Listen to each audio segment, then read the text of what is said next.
अदिनिया वर्षारे फसल नष्ट हेबा परे एबे चिंतारे चाषी आहार भितरे उजुड़ा फसल देखि चाषी मृत्यु हेबा परे सारा राज्य में आलोड़न। पुरी साक्षी गोपाल और केन्द्रापड़ा डेराबेस रे चाषी मृत्यु होइथिले भी एपर्यंत प्रशासन पक्षरु चाषी परिवार पई कोनोसी व्यवस्था करा जाय नाही। केवल प्रशासनिक अधिकारी जाई समवेदना जणाइछन्ति। केबे चाषी को क्षतिपूरण मिलिबो से नै परिवार लोक अनाई बसिछन्ति। राजनैतिक दल पक्षरु सहायता राशि प्रदान करा जायथिले मध्य जिला प्रशासन किंतु एपर्यंत क्षयक्षतिर आकलन करिनि।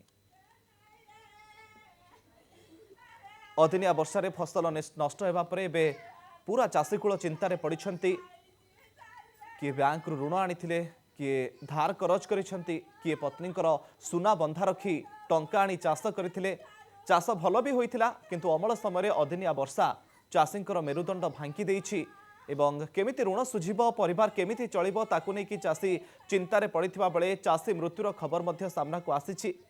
पुरी साक्षी गोपाल और केन्द्रापड़ा डेराबेस रे चाषी मृत्यु होइथिले भी एपर्यंत प्रशासन पक्षरु चाषी परिवार पई कोनोसी व्यवस्था करा जाय नाही, क्षतिपूरण दिया जाय नाही।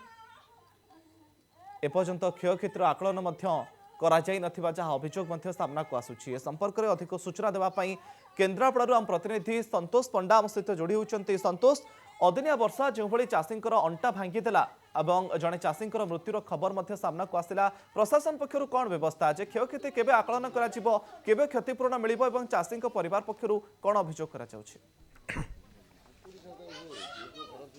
देखंतु केन्द्रापड़ा प्रशासन गोटे विचित्र व्यवस्था, गोटे चाषींकर मृत्यु को 3 दिन घटिलानी, तापरे क्षेत्र भी एबे भी पानी गजा हैछि किंतु प्रशासन पक्षरु प्रथम दिन आसीथिले आरआई आसीथिले जेतु मृत्यु खबर पाई तदंत करी जाइथिले। तापरे जिला जे रहिछन्ति तहसीलदार सी आसिले क्षेत्र क्षेत्र बुलिले एवं चली गले किंतु वर्तमान पर्यंत ना परिवार को समवेदना ना कौन तांकर घटिला तार कारण कौन से विषय कौन प्रकार वर्तमान पर्यंत जांच करा जाई पारला नाही। किंतु आमे जहाँ चित्र देखुचे वर्तमान ताक परिवार लोक मध्य आम सहित जगह अच्छा आम से चाषी घरे अच्छू जो चाषी हृदघात मृत्यु घटी जेहेतु क्षेत्र धान गजा हो गला परिवार से किभली चल परिवार भितर से किभली चल केमी परिवार तांकर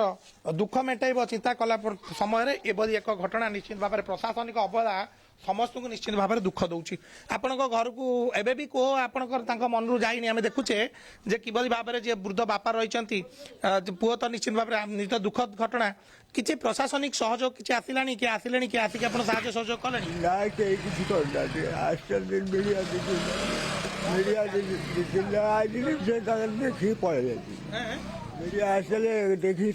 मीडिया जा आसी आउ किसी सरकारी अधिकारी जिला प्रशासन ना के आसला प्रथम आई तहसीलदार से देखले चलीगले कि कहले कोड देखले से एई आई ठिया किसी कहले आपण किसी कहले पुअर एमती घटना घटला पर कई आसिक समवेदना टिके जणै नाती दुख कौन ना देखो किभली भाव में अमानसिक हो जाउछि प्रशासन जे जतबे जड़े चाषी देखुं पुओ वयस्क वृद्ध जने पुओ मन में अनेक दुख रही जे वर्तमान पर्यंत 90 वर्षर वृद्ध जड़े आखिर लुह सुखिनी किंतु वर्तमान पर्यंत प्रशासन तार केवल आसी कागज पत्र बाटरे बाटरे काम सारीदेला। कौन जिला प्रशासन जिलापाल हूँ कि तलस्तर अधिकारी कौन कहार जगह नजर पड़ला ना निश्चित भाव में गोटे दुखद घटना किए आसिले गाँव को आसिक किए आसी से कलेक्टर आसते कौन सादा कागज दस्खत नहीं पड़े तहसीलदार आसते कलेक्टर भी एपर्यंत आसीना आई तो आसुना कि वर्तमान पर्यंत गाँव में क्या देखा दर्शन ना जन बुद्धिजीवी अच्छा प्रतिक्रिया ना एभली एक संवेदनशील घटना बेले आम देखुचे कहारी गोटा नजर पड़ूनी चाषी माने कौन जिला प्रशासन स्थाणु हो जाए कौन किसी कौन जोटा माने मन बुझा कथा जिला प्रशासन किसी काम भी ना तो फास्ट दिन गोटे जड़े हृदघात मला जमी 5, 7, 8, 10 एकर भाग कर जो टेंशन न जदि है समस्ते मिनिमम समवेदना तार तो बाप जन 90 वर्ष 92 वर्ष बुढ़ा पुओ 2 भाई कि अवस्था किए अच्छा चाषी बंदी घर धान सब गजा सी देखिक तो जहाँ पगला है किसी के बुझार ना प्रशासन से कौन आरआई आईला तहसीलदार आसिले कौन हम ना कि मंत्री एमएलए ना ना कि ना कई ना राजनीति लोक कई ना ना कि ना खाली जो ये चाषी जाणी सरकार तो घोषणा कर चाषी मान सहयोग मिल मिछे ये सब भंडेवा कथा चाषी कौन ओरिजिनाल किए पाँच जी खटु जे कौन पाँच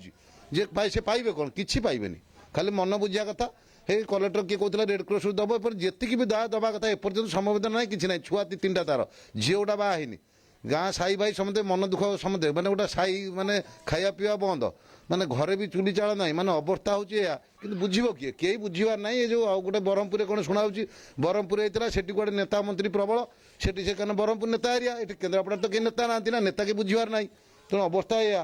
କିଏ ବୁଝିବ କାହା କଥା କିଭଳି ଭାବରେ ଗୋଟେ ସଙ୍ଗୀନ ଅବସ୍ଥା ଆମେ ମଧ୍ୟ ଦେଖେଇବା ଟିକେ ଧାନର ମଧ୍ୟ ଚିତ୍ର ଦେଖେଇବା ତ ଗ୍ରାମବାସୀଙ୍କ ତ ପ୍ରତିକ୍ରିୟା ନେଉଛି ଏ ହେଉଛି ଧାନର ଅବସ୍ଥା ଏ ଧାନର କିଭଳି ଭାବେ ଅମଳ କରିବ ଚାଷୀ କିଭଳି ଭାବେ ତହସିଲଦାର ଆସୁଛନ୍ତି ତଦନ୍ତ କରୁଛନ୍ତି ରାସ୍ତାରେ ଚାଲି ଯାଉଛନ୍ତି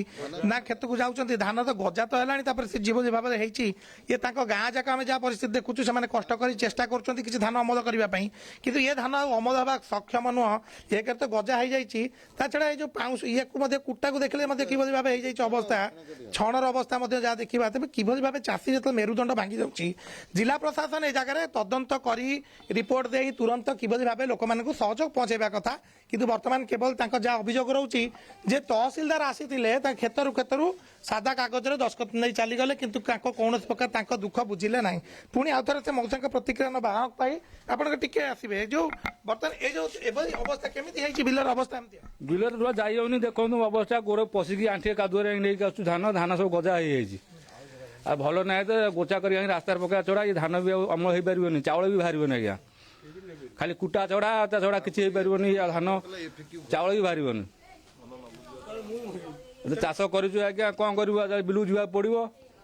ଚାଷ କରିଛନ୍ତି ବିଲକୁ ଯିବାକୁ ପଡ଼ିବ ତାଙ୍କ ବାପାଙ୍କ ମୁହଁ ଆଖିରେ କୋହ ଆମେ ଦେଖୁଛୁ ଏବେ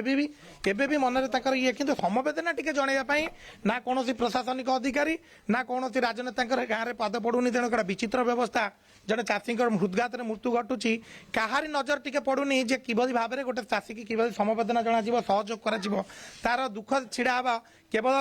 ଲୋକମାନଙ୍କର ଯାହା ଅଭିଯୋଗ ରହୁଛି ଯେ ଗାଁକୁ ଯେହେତୁ ଆପଣଙ୍କ ଗାଁକୁ ବର୍ତ୍ତମାନ ଯିଏ ଆସିଥିଲେ ତହସିଲଦାର କିଛି କହିଲେ ନା କିଛି କହିଲେ କିଛି କହିଲାନି ସେ ଚାଲିଗଲେ ସେ କହିଲେ ହଉ ତ ବ୍ୟବସ୍ଥା କରିବା ଯାଇଛି ସାଧା କାଗଜରେ ଗୋଟା ଦସ୍ତଖତ ନେଇ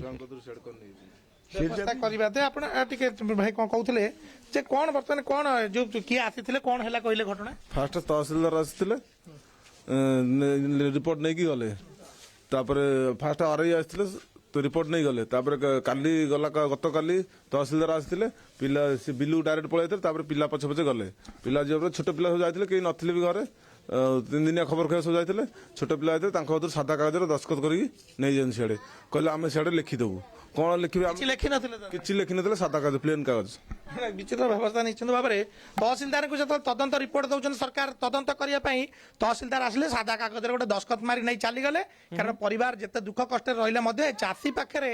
ଦୁଃଖର କୌଣସି ମାନେ ବର୍ତ୍ତମାନ ଯାହା ଦେଖୁଛେ ଯେ ପ୍ରଶାସନ ହଉ କିମ୍ବା ଯେକୌଣସି ରାଜନେତା ହୁଅନ୍ତୁ ଏଠି ଚାଷୀମାନଙ୍କ ଦୁଃଖ କେହି ବୁଝିବାକୁ ନାହିଁ ଯାହା ପରିବାର ଲୋକ ତାଙ୍କର ଅଭିଯୋଗ କରୁଛନ୍ତି।